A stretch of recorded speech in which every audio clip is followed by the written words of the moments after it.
वालेकुम, welcome back to my channel. क्या हाल चाल है आप सबके? आई होप कि आप लोग सब ठीक ठाक होंगे, खैरियत से होंगे। मैं भी बिल्कुल ठीक ठाक हूँ अल्हम्दुलिल्लाह। और बताइए कैसा चल रहा है आप लोगों का रमज़ान? और बिल्कुल यही उम्मीद करती हूँ कि आप लोगों का बहुत अच्छा जा रहा होगा और रमज़ान की खूब बरकतें समेट रहे होंगे, खूब इबादतें कर रहे होंगे और अल्लाह ताला हम सब की इबादतें जो है वो कबूल फ़रमाए, आमीन। और यहाँ पे मैं बना रही हूँ कीमा कढ़ाई। तो मैंने कहा चले मैं आप लोगों को पहले इसकी रेसिपी दे दूँ, उसके बाद मैं आप लोगों के साथ शेयर करती हूँ कि मैं जब सहरी के लिए उठती हूँ तो मेरी क्या रूटीन होती है।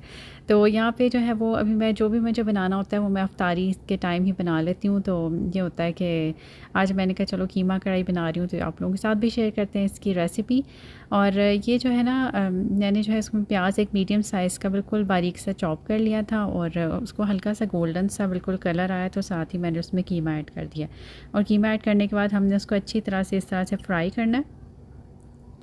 और जब आपको लगे कि भाई अब अच्छी तरह ये फ्राई, बहुत ज़्यादा नहीं, बिल्कुल हल्का सा, जैसे आप चम्मच चलाते हैं तो कलर चेंज होना शुरू होता है, तो उस पॉइंट पे भी आपने जो है ना इसमें लहसुन और अदरक की पेस्ट डाल देनी है।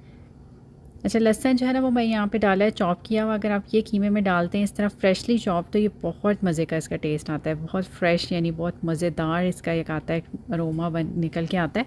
तो आप लोग भी यही किया करें कि इसमें जो है ना फ्रेशली चॉप जो है वो लहसुन डाला करें और साथ मैंने इसमें अदरक की पेस्ट भी डाल दी है।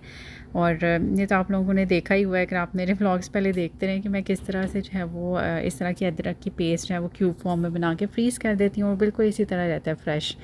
और यहाँ पे मैंने क्या किया था कि उसको अच्छी तरह से फ्राई करती रही और साथ में मैंने जो है ना उसमें चारों मसाले, जिसमें जो है वो पिसा हुआ धनिया और हल्दी, लाल मिर्च, नमक, ये 4 चीज़ें जो है वो इसमें डाल दी हैं। और इसके बाद मैंने इसको फिर जो है ना वो फ्राई कर रही हूँ।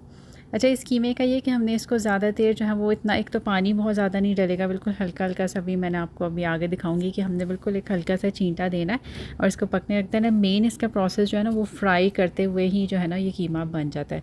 तो एक तरह से भुना हुआ और कढ़ाई टाइप है ना, इस तरह का एक बन के आता है, बहुत ही मज़े का होता है। अच्छा, अब मैंने क्या करना है, इसको मैं फ्राई करी थी और साथ साथ मैंने इसमें थोड़ी सी काली मिर्च ऐड कर दी है और साथ में एक छोटा टुकड़ा जो है वो दालचीनी का ऐड कर दिया है। इससे बड़ा इसका अच्छा सा एक फ्लेवर जो है ना वो निकल के आता है। अब मैंने क्या किया था, उसको फ्राई करने के बाद एक मीडियम साइज़ का टमाटर लिया और उसको मैंने इस तरह से ग्राइंड कर लिया, पेस्ट बना ली। और उसके बाद मैंने उसमें ये ऐड कर देना है और स्टिल इसको मैं इसी तरह से फ्राई करती रहूँगी। और इसका जो अपना पानी है टमाटरों का और ये सारा जो कीमे का निकला, उसी में ही ये कीमा जो है ना वो पक जाता है। तो इसको बहुत ज़्यादा हमें पानी डालने की ज़रूरत नहीं होती इसमें। तो अच्छा, अब यहाँ पे ये कि वो टमाटर अच्छी तरह से मुझे लगा कि अब ये मिक्स हो गया है, तो मैंने भूना था साथ साथ। और अब मैंने इस पॉइंट पे इसमें एक कह लें छोटी सी प्याली आधी जो कह लें कि वो मैंने इसमें जो है वो दही का ऐड कर दिया। और अब मैं इसको जो है वो फ्राई कर लूँगी। और इस तरह से हमने जो है वो इसको फ्राई करते जाना है और ये फ्राई करते करते ही जो है इसी के पानी में जो है वो कीमा हमारा जो है ना वो रेडी हो गया, बहुत अच्छा सा बन के रेडी हो गया। और इसमें कोई पानी की ज़रूरत नहीं है। एंड में हमने ग्रीन मिर्च और धनिया डाल देना है और इसको दम दे देंगे। और ये देखें जी, क्या ज़बरदस्त हमारा कीमा कढ़ाई बन के जो है वो तैयार हो गया। तो आप लोग ज़रूर ट्राई कीजिएगा ये रेसिपी। स्पेशली ये कि सहरी में ये बहुत मज़े की लगती है पराठों के साथ। तो आपने ज़रूर ट्राई करनी है, मुझे बताना है कि कैसा लगा। हाँ जी, अब मैं उठ गई हूँ जी सहरी के लिए। और यहाँ पे देखें जी क्या ज़ोरों से स्नो हो रही है। हाँ जी, बिल्कुल ये स्नो हो रही है, अप्रैल में ही स्नो हो रही है यहाँ पे। और मौसम जो है ना ये हफ़्ता तो काफ़ी ठंडा हो गया। पिछले हफ़्ते जो है वो कह लें कि बिल्कुल प्लस में था, +11, +12, +16 तक भी गया एक दिन। और ये हफ़्ता जो है वो इतना ठंडा हो गया कि एक स्नो हो रही है। अब आजकल कह लें ये हफ़्ता -17 तक गया हुआ है इस टेम्परेचर जो है। तो बस कैलगरी का मौसम जो है ना वो ऐसा ही होता है, बस फ्लक्चुएशन बहुत ज़्यादा होती है। और अब मैं आ गई हूँ किचन में। मैंने कहा ज़रा आपको स्नो के थोड़े नज़ारे कराऊँ, उसके बाद जाती हूँ किचन में सहरी की प्रिपरेशन के लिए। और यहाँ पे अब मैं आ गई हूँ किचन में और सबसे पहले हम रख लेंगे प्लेट्स वगैरह। अच्छा, अमूमन क्या होता है कि मैं प्लेट्स वगैरह और ये सब जो है ना वो रात में ही टेबल पे सेट करके, मतलब टेबल पे रख के तो उसको ढक देती हूँ। तो ये सुबह ही होता है कि आराम से आओ और हर चीज़ जो है वो उसमें सेट होती है। तो अब ये है कि अभी जो है वो मैंने अभी सेट नहीं किया हुआ था, आई थिंक मैं बिज़ी रही कहीं, तो इसलिए जो है वो मैंने जो है ना वो अब निकाला है। और मैंने कहा चलो मैं अभी के साथ साथ सेट भी करती हूँ। कभी ये कि मैं कर देती हूँ, टाइम हो या फिर नहीं होता तो फिर मैं इस तरह से कभी सुबह में भी कर रही होती हूँ। तो यहाँ पे भी प्लेट्स वगैरह सब सेट हो जाएंगी।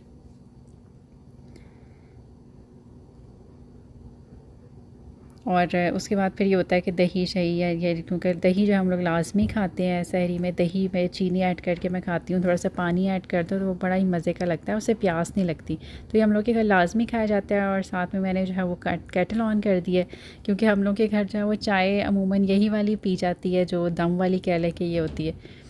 तो जो है वो साथ में मैंने कप्स जो है वो भी रेडी कर दिए हैं, और साथ में चाय का सामान जो है वो सारा रेडी करके, तो उसके बाद मैं जो हूँ ना पराठा जो है वो शुरू करती हूँ बनाना। सबसे पहले ये होता है कि सारा ये प्रिपरेशन हो जाए शुरू की, जो एक होती है कि सारे प्लेट्स वगैरह और ये सब सेट हो जाएं, चाय शाय का सामान सेट हो जाए, और उसके बाद फिर पराठों का शुरू करते हैं।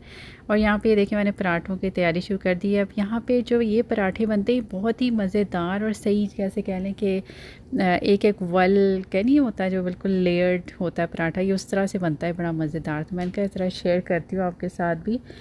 तो ये होता है कि इस तरह से, अच्छा यहाँ पे ये मुझे इस तरह लगाना पड़ रहा है क्योंकि ये ना जम चुका है। यहाँ पे जैसे ही मौसम ठंडा होता है ना, तो और हम जो घी है ना वो इस तरह से जम जाता है, तो इसलिए जो है वो मुझे इस तरह लगाना पड़ रहा है। और मैंने इस तरह किया है, फिर हाफ़ किया उसको, उस पर ऑयल लगाया। अच्छा, ऑयल लगाने के बाद लाजमी आपने खुश्का ज़रूर डालना, उससे जो है ना वो इसके पर्त निकल के आते हैं, मतलब जो इसके वल है ना वो अलग-अलग बिल्कुल होते हैं। तो अब इसको फिर मैंने और हाफ़ किया, और उसके बाद फिर मैंने इसको इस तरह से जो है वो इस पे लगा के ऑयल और खुश्का लगाया, और फिर इसको मैंने इस तरह रोल कर देना है, और फिर जो इस तरह से ये पेड़ा रेडी हो जाएगा। अच्छा, पेड़ों को कोशिश किया करें कि एक आध मिनट जो है ना वो मतलब रखे रहने दिया करें, तो उससे वो एक ना कह लें कि बड़ा एक अच्छा सा जो है ना वो उसमें निकल के आते हैं जो उसके वल होते हैं।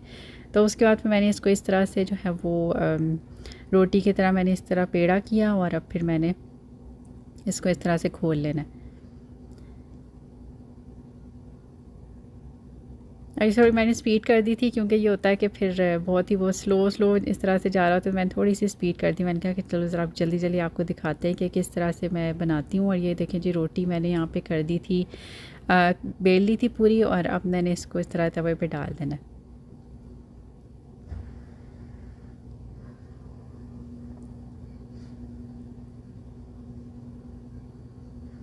और ये एक साइड से थोड़ी सी वो हो जाएगी, तो फिर उसके बाद मैं मतलब सिक जाएगी, तो उसके बाद मैं इसको पलट के, तो उसमें फिर ये कि ऑयल लगा दूँगी।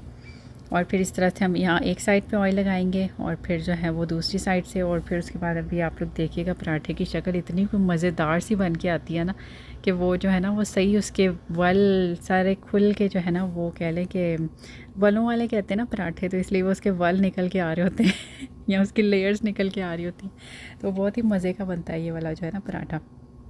काफ़ी लोग जो हैं वो डिफरेंट तरीक़ों से बनाते हैं। मैं जो हूँ वो इसी तरह से बनाती हूँ कि मतलब इससे ये होता है कि बीच में खुश्क ऐड करने से ना उसके जो होते हैं वल वो निकल आते हैं।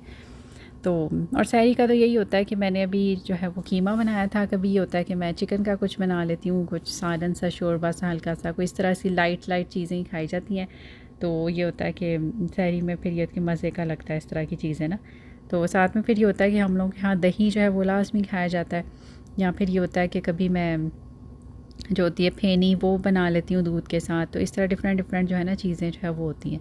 या फिर कभी इस तरह भी कभी आप लोगों के साथ शेयर करूँगी कि वो भी हम लोग खाते हैं कि जैसे जो फ्रेश क्रीम होती है या मिल्क पैक की जो एक क्रीम होती है, तो वो खाते हैं उसमें शहद डाल के, और साथ में आप चाहे स्लाइस को क्रिस्प कर लें या आप नान को जो है वो क्रिस्प कर लें, तो वो भी बड़ा मज़े का लगता है। सहरी में खाओ ना, कभी ट्राई करना ज़रूर अगर आप लोगों ने नहीं किया ना। तो जो होती है ये मिल्क पैक की फ़्रेश क्रीम जो होती है वो, और साथ में आप उसके ऊपर डालें शहद, और उसके बाद जो नान है ना उसको क्रिस्प करें इस तरह तवे पे, और उसके बाद आप उसको खाएं उससे, और फिर बस आप मुझे याद करें और दुआएं दें वो इतनी कोई मज़े की लगती है। और यहाँ पे देखें बातों में ही जो है वो मेरा पराठा हो गया रेडी। और ये देखें जी, इसकी शक्ल ही आपको लग रहा होगा कि सही वल अलग जो है वो इसके नज़र आ रहे हैं। और यहाँ पे अब मैं आजकल मेरी ये हो रही है रूटीन कि मैं जो हूँ ना वो क्या करती हूँ, जब पहले थोड़ा सा उठती हूँ, मतलब तकरीबन 2 घंटे पहले मैं उठ जाती हूँ सहरी से ना, तो वो फिर ये होता है कि मैं सबसे पहले जो है मैं बना लेती हूँ अपने लिए पराठा, और मैं खा लेती हूँ पहले ही। उसके बाद फिर ये होता है कि अगर जैसे दही खाना है या चाय जो है वो फिर सबके साथ मिल के खा रही होती हूँ। तो पहले खाने से ये होता है कि ना अब बिल्कुल ये होता है कि सोने तक जो है वो बिल्कुल हज़म हो गया होता है। दोबारा जब लेटना होता है तो उसका ये फ़ायदा है कि बिल्कुल मुझे जो है ना वो हज़म हो चुका होता है सोने तक। तो इसलिए मेरी अब आजकल ये हो रही है कि मैं थोड़ा सा पहले कर लेती हूँ। अच्छा, यहाँ पे अब मैं चाय भी बना रही हूँ और साथ में ये है कि दही भी मैं साथ-साथ जो है वो खा रही हूँ। और फिर उसके बाद फिर ये कि जैसे-जैसे उठेंगे तो फिर मैं जो हूँ वो बनाती जाऊँगी उस तरह से। लेकिन ख़ुद मेरा ये होता है कि मैं पहले आराम से करके तसल्ली से जो है वो इस तरह रेडी हो जाती हूँ। और साथ में होता है कि दही भी ले रही होती हूँ, तो चाय का ये होता है कि थोड़ी ठंडी हो जाए तो उसके बाद चाय, फिर पानी-शानी पिया जाता है, तो यही कुछ हो रहा होता है सहरी पे। और अब ये आ गई थी मेरी मासी जो है, ये आती है हर वक़्त, कह लें कि जब भी खाने के बाद ही मेरी मासी आ जाती है। हाँ जी, बिल्कुल यही है हमारी मासी। जो हम डिश वॉशर को यहाँ पे मासी कहते हैं कि यही है हमारी यहाँ पे जो मासियाँ होती ना, कि ये हमारे बर्तन धो देती है कम से कम। इसका एक ये फ़ायदा होता है कि बस इसमें लगा दो। और हाँ, ये इतना होता है कि सालन-शालन ज़रा हटा के इसमें लगाना होता है, वरना फिर ये कि ब्लॉकेज वगैरह का डर होता है कि पाइप में ब्लॉकेज वगैरह ना हो जाए ना।